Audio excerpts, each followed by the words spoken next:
let's review the Adventure Site contest entries number 6 to number 9. That's alphabetical order in the Google Drive. I have most of the names. I may not have all of the names for the authors. But yes, these are...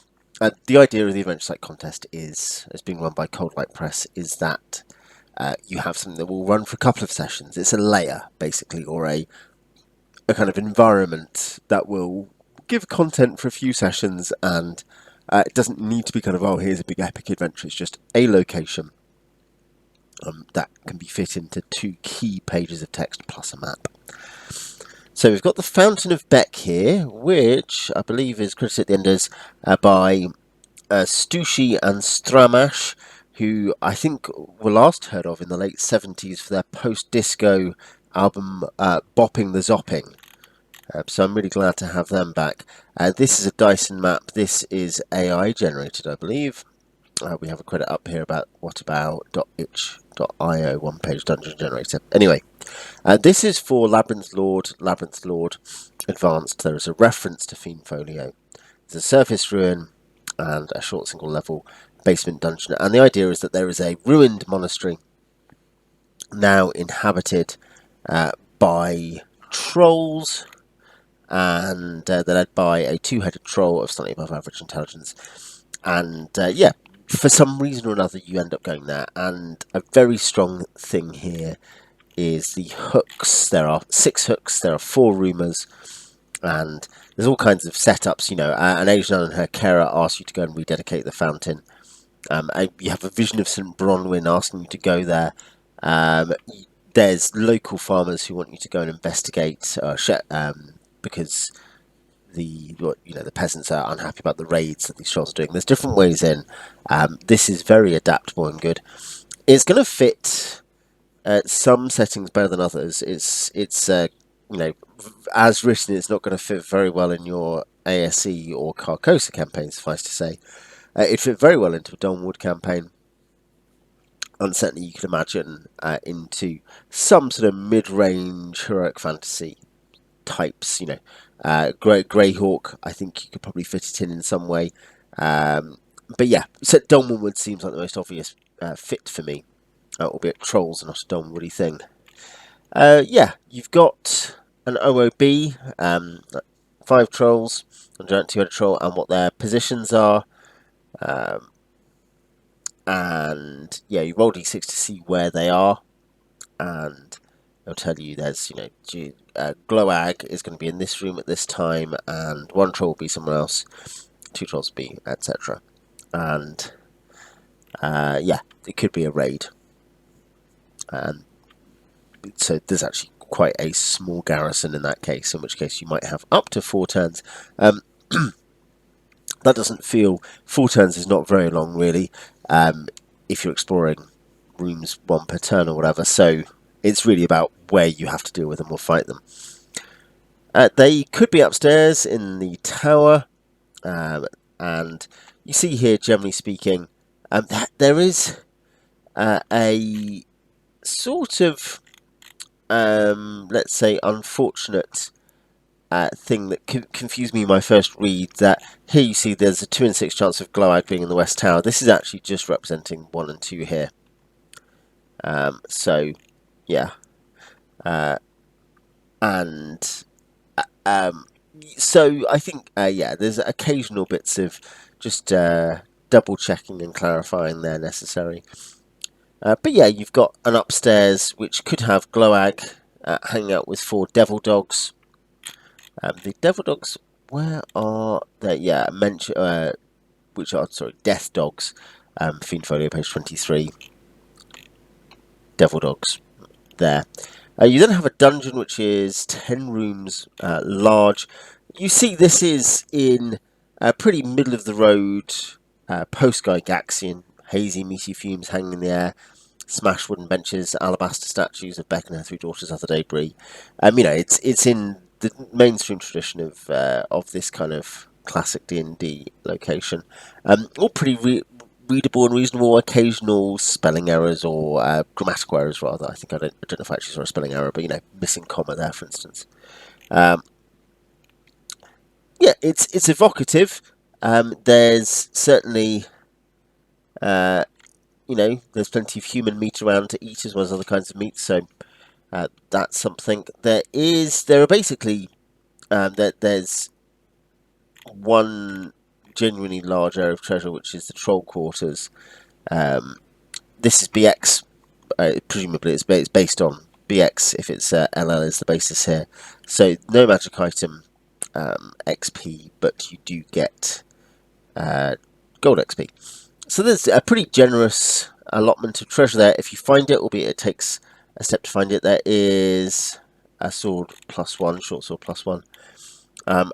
There is a chance to get blessing XP from rededicating the fountain. Which falls into the classic as it's XP rather than let's call it a diegetic reward, just to upset the people who don't like that word. Rather than a diegetic reward, it's a meta reward for doing something, and I think that's debatable. I see why it's there. Partly it's because you're trying to make the XP budget vary. Like, look, you can do different things to get XP here, not just kill trolls or find this one area of treasure. I think when you're offering meta encouragement to do a particular thing, to take a particular tack, that runs the risk of changing, moving from a classic campaign into a more trad campaign.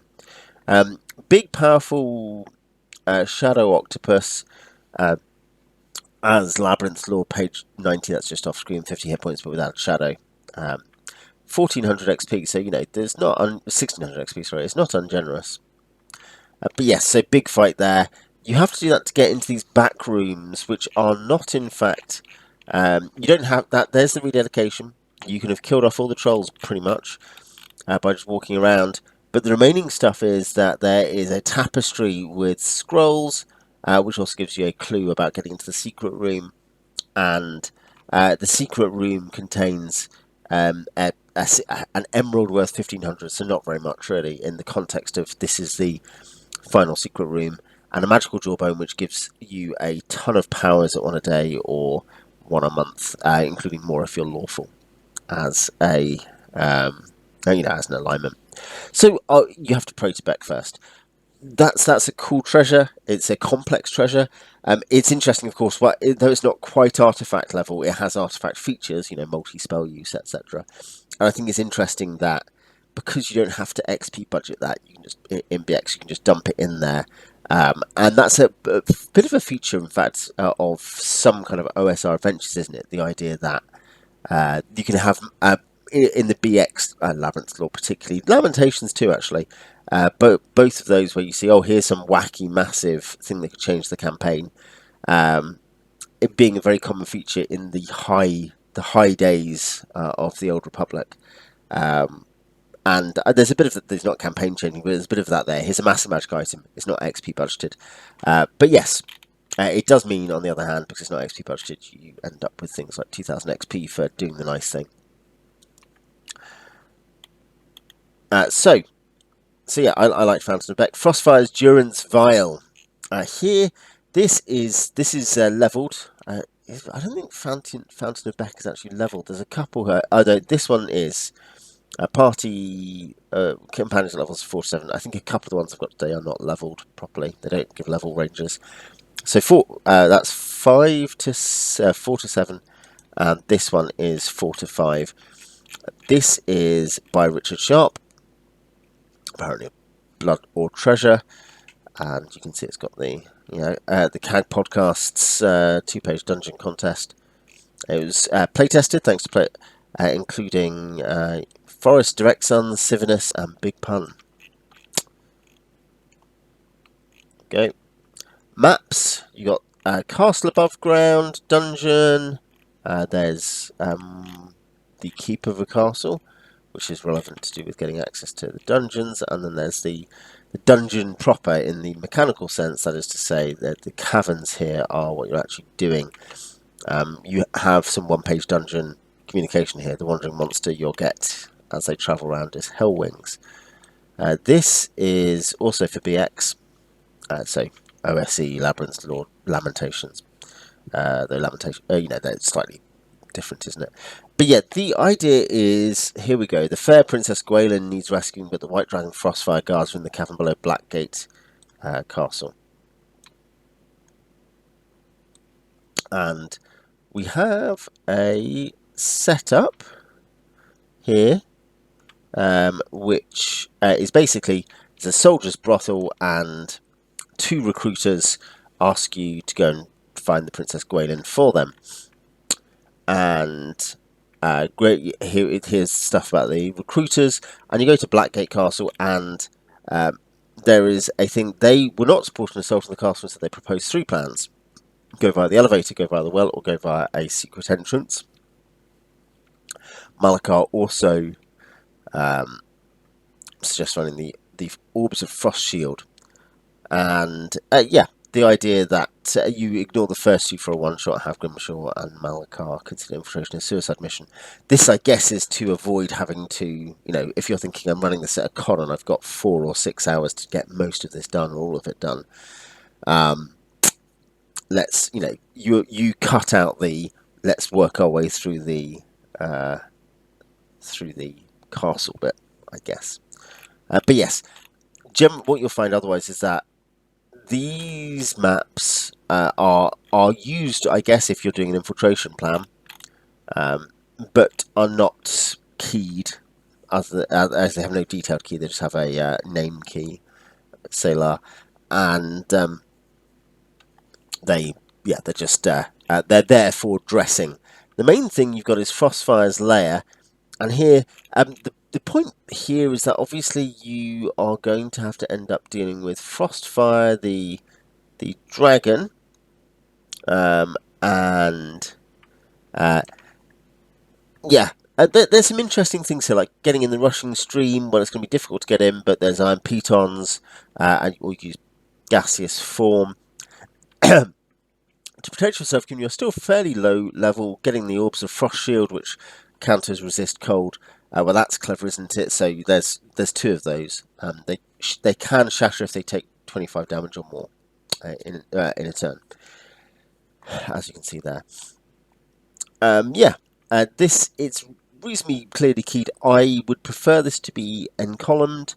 I think that's force of habit, perhaps, but I think some of the crampedness will be resolved by columns and a smaller point, a small size. There's some, it's got a nice vibe to it. I think the setup's interesting. I think providing the extra maps is good, even if they're not detailed. We're talking here about something where, you can imagine this, imagine this is out as a pamphlet. It's the 80s, you get this pamphlet. Are you going to complain too much about that stuff? No, what if this is it's in a chapbook with 7 others, which is, I think, the plan, releasing the top 8 of these. And each of them is 2 pages or whatever, plus maps. You're not going to complain too much, I don't think, for the bonus information. The actual layer, the kind of caverns have some clever bits in them, as I say. There's some interesting obstacles that, the idea of here, you've got the issue of stalactites. You can see here, again, you might slip off. This stuff isn't mechanized, but it's there, so, it's got an interesting trick element, but you're going to have to mechanize it to some degree. I guess you could have an issue here of a random encounter causing potential slipping. You've got rock golems, you've got the hellwings, and hellwings are detailed here, they're in a lot. And then there is a puzzle on the entrance into Frostfire's lair, and then there's Frostfire himself, and there is some treasure here. Frostbrand sword plus 3/6. That's versus fiery creatures, and 50,000 gold pieces. That's lame treasure. That should just be better. I mean, is that 50,000 GP in terms of 50,000 pieces? Well, it says worth, so it could be all kinds of things. If it's 50,000 GP, then that's £5,000 in AD&D if you're using this in AD&D. So this is an inadequate description by any account, I think. But yeah, there's some nice bits to that. I like the setup. And hey, look at Frostfire. I think I like it. There's, even if it's a gimmick and a way of getting you to deal with a dragon at level 4, giving you a chance to beat a dragon is clever and good. Glen of Shrikes, or Ebony Coast Text 4526 by Giant Goose. Mentions Anthony Husso's Gringlings. This is just thanks Tim Snyder's Corkors and Ed Greenwood's Caligrant and Giant Shrike. In my pre-video days on my blog, I'd actually discuss, I think, that creature catalogue, the creature catalogues, and there's a couple of slightly longer selections of monsters from Greenwood in Dragon Mag as well, like Walk in the Woods, which are very good extra places to find monsters, and recommended by Anthony Husso. We do have playtesters mentioned. This is not leveled. No levels mentioned. Levels are mid to high, and it's marginal though. I'll just get the map. Here's the maps. You've got the obelisk and you've got the Thorpe. So O and T codes, and then you've got the W. Is I think is the main locations, and yeah, you can see here. You need to add in a little extra monster layer if you like to. But this is a 1 mile hex. There's 7 locations plus the little monster layer there. How about you add in some irritating kobolds or something? I don't know. Yeah. This is all perfectly usable and functional. These represent corpses that you can eat, apparently. So, no levels and no official edition, but given the references to it's AD&D. So hey, we have our second actual AD&D entry out of, I think, 9 I've reviewed so far, because I don't think, I'm pretty sure the last one, yeah, is also BXRC. So yeah, 2 out of 9 I think so far for Osric or AD&D. Yeah, you've got encounters, some satyrs and nude elves, horrid gorbles, giant porcupines, yeah, a groaning spirit, Caligrant, which and the giant shrike. The giant shrike is, it's the bird version of the shrike from Hyperion. It goes around sticking people on its shrike tree, which I take to be a reference. Probably partly intentional there. Yeah. So you're looking for Lord Triamand, and or rather, I think you're not looking. This is the situation. Lord Triamand's gone, so you're in this area. Possibly because there's chaos. That's an obvious, easy way in. Possibly just because you're exploring the Ebony Coast. The general picture here is this is just full of stuff. This is as a 2-page dungeon. I think here's a clever thing. I think to praise here is that this is a 2-page dungeon or supplement or mini module or whatever, but it's not a layer, and nor is it a dungeon. It has 2 very small dungeons in it. Well, 1 dungeon and 1 pseudo dungeon. There's 4 buildings and a ruined Thorpe. But rather, this is a bunch of encounters and locales to do stuff in, with a bunch of different things going on, a bunch of creative elements, and it's a 1 mile hex. You have a sense that if this was 4526, we're talking about you can have a lot of hexes. Is this a Domwood kind of setting where every hex is detailed? That there's a reason I think why Domwood has every hex is detailed, but it has typically, barring sites for adventure locations, for the published adventures, it has 1 or 2 small locations, and and more or less the only exceptions where you'd really think I need to add a lot more stuff are the settlement. Like you need to draw more extra maps would be the settlements and things like the Cold Princess Castle there. Most of the rest, there are 1 or 2 small things. You could draw a little mini map for something. You could say, there's 3 levels to this tower, for instance. So let's key the tower. But actually, even there, sometimes that's done. Here, this is a hex with loads of stuff, like I say. It's got 8 locations if you add in your own thing. It also has just lots of mad stuff in it. Like, it has a Caligrant with a Wand of Fear. It has Laughing Pears, who are the guards of the Druid Sage Aspor. And yeah, he's mostly a sage. That's cool. That's one thing again. You're like, oh, there's just stuff that goes in a campaign here. You could go and meet Aspor the Sage. You could go there. Some treasure. The treasure is good. Ancient Elven Deathmask worth 2,000. A fire trap strongbox is what guards it. Burnt out Ioun Stone, which still have value, and a discordant tuning fork tuned to Limbo. That is mad. Just like, oh, that's a cool treasure. That's just in the second area. The first place, you've got not loads of stuff, as in there's a 550 GP ruby ring and a potion of water breathing. But the main thing is just how strong the impression of this giant shrike, this big bird who is sticking people onto the spikes of the shrike tree. You've got the wood elf bandits. You could be fighting in the woods, or you could be bride. Conwise is she's happy to be bought. I'm confused. I'm probably just stupid in this case, but I'm not sure how she's F3 MU1. Am I missing an XP penalty that I've forgotten from the 1 EPHB? Because, yeah, surely should be F3 MU2. And that might track to... no, she only has one spell, so... yeah. She's quite a tough... that combination has led to some pretty healthy XP there.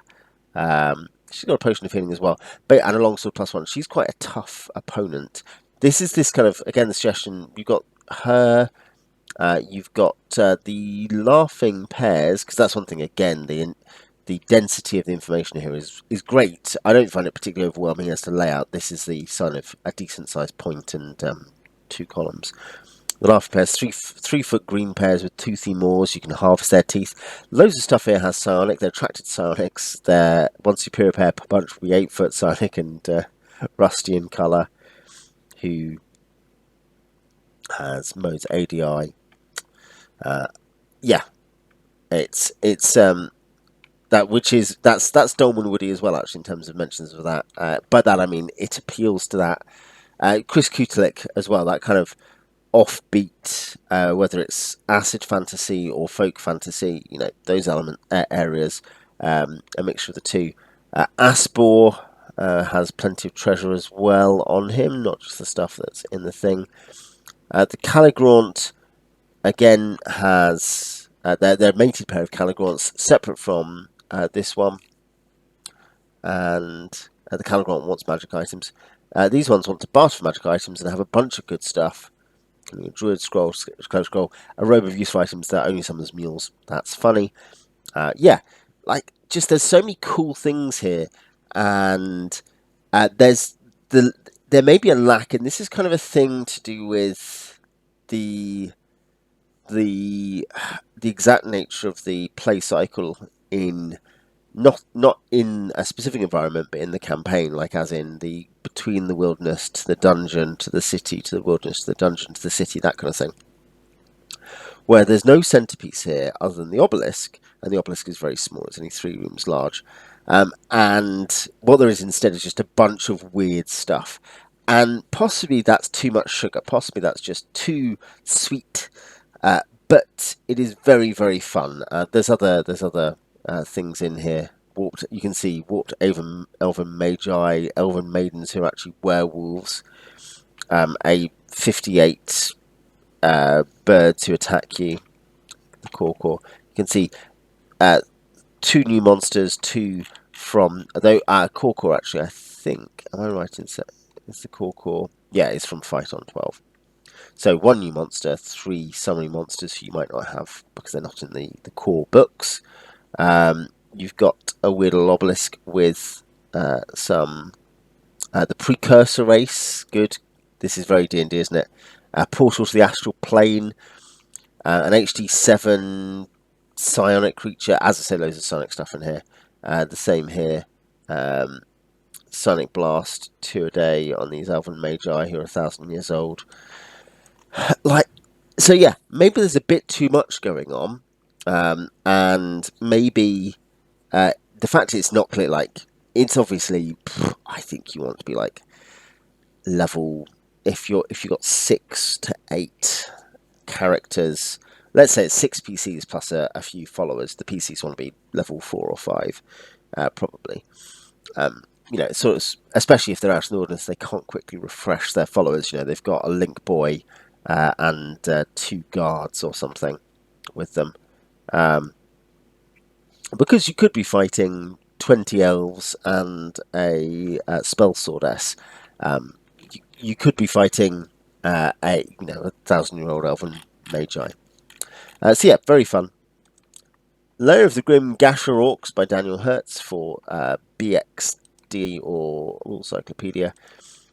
This is the map. This is a separate JPEG, which is a shame because obviously if you can convert to a JPEG, you can compile a PDF. If you can convert to a PDF, you can compile a PDF. But yeah, you can see here you have a downstairs and an upstairs, and essentially due to locks and stuff, there are reasons you might want to go upstairs, use these chimneys to get down into where the chief's lair area here. So there's quite a it's a base assault. It's a small base assault. It's not G1 or something. Or, it's a small base assault, but it's got a lot of thought going into it. It's got orc tactics, orc habits. This is all good. There are a couple of points through the text that one finds that we're not told. It says, I think an example is room 10. The lieutenants are loyal, but one is less loyal than the others. No mechanization of that. If you're going to mention that, it's good to know the mechanization. If you're assuming they're springing to attack, is that a morale check? Is it if things turn against the orc lieutenants, he will betray the others and join the party? Who knows? But yeah, the fact it's odd that there are a couple of instances of that, given there's a lot of thought gone into habits and tactics. And I think more or less what's going on here that's good is, as in it's all these descriptions are at the longer end. You can see each room is a third of a column or something, and really the feast hall is, you've got a long descriptive section. You've got there's 2 wells actually, which you could fall in and die, and yeah, there's some Orbat information here as well, kind of how it relates to the tactics, how that they won't react because they can't hear, for instance, here. But yeah, tiny bit long, but all pretty solid, reasonable. There is a very good realization of an orc layer, in orcs as, broadly speaking, lawful as well here, I guess. Though I assume that as it's BX, they're actually alignment C. But imagining the kind of organised, serious, warlike orcs here. And I like that, and I like the way in which it mechanises it. I don't think beyond that it's doing anything big and novel. I don't think it's probably pretending to. There's not a ton of treasure, really. There, golden belt buckle, silver anklet. It is detailed, that's good. It matters for weight purposes, obviously, if you're converting it particularly. There's some interesting encounters. There's a human boy slave who may side with you or may warn the orcs. Yes, there's a few clever bits and pieces, and it's reasonably well laid out. Also, stats for monsters at the top. So yeah, I think out of 9 entries, all 9 have had so far. That's halfway. All 9 have had genuine strengths and things that they're good for, and I think you can see they fall into a couple of categories you'll be gathering. Some are good. Like I think there's a dragon lair. I forget the name of it in the first batch of reviews I did, or this one. These that are good to very good layers. They're like, oh, here's what some orcs would be like. You have some kind of oddities like Frostfire's Durance Vial has the kind of odd setup of the kidnapped princess below, secretly dark magic using guy's castle, and he's got a dragon who lives there, and then it's kind of a weird dungeon. This is a bit of a special, it feels like, in lots of ways. There are a couple of specials. This one, I'm not sure if there's any in the first batch which are like Fountain of Beck or Glen of Shrikes, but Fountain of Beck is one that, I mean, it is a layer, so you could see it in that the layer category as here's a troll layer, but I think it's also a kind of an intriguing location. It has that kind of feel, the kind of weird location that you're interested in going to find out more about. And the Glen of Shrikes is a wilderness adventure, which is the only one so far. That is chiefly a wilderness adventure, and in that case, it's also kind of well into the high density, high density of ideas, Joseph Monona style setting. But yeah, I hope that's been interesting to you, and I'll do the next batch of reviews next week. Till next time.